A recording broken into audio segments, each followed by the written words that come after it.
Welcome back, fellow coders. Jared O'Leary here with BootUp. In this video, I want to show you a neat idea. Now, you may have noticed in some of our game projects, like the Amazing Maze game project, that we have some tutorials that show you how to do different player controls. So, for example, one of the tutorials inside of the Amazing Maze game is the third step, so it's create player controls. And when you go through this, it shows you step-by-step some different ways that you can create some player controls while doing your maze game. All right, and the neat idea that I want to show you that relates to that is a game called Controls, and it is by Arthur_Code. All right, so when you start playing this, you have the D key, which goes to the right, the A key goes to the left, and then the W key goes up. So that's normal. That's what you typically see in like some kind of a game. But you see that counter on the top right? Now, my Q key is the key to go to the right, and everything else stays the same.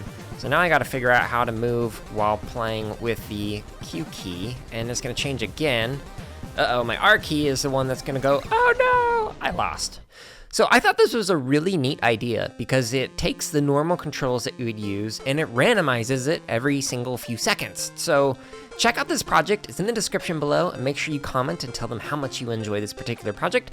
And then check out the other links in the description so you can learn how to create your own game with some player controls. Thank you so much for watching this video. Let us know something that you learned or created in the comments below. And make sure to subscribe, like, and check out the links in the description for even more free resources, such as videos, free lesson plans, and our podcast.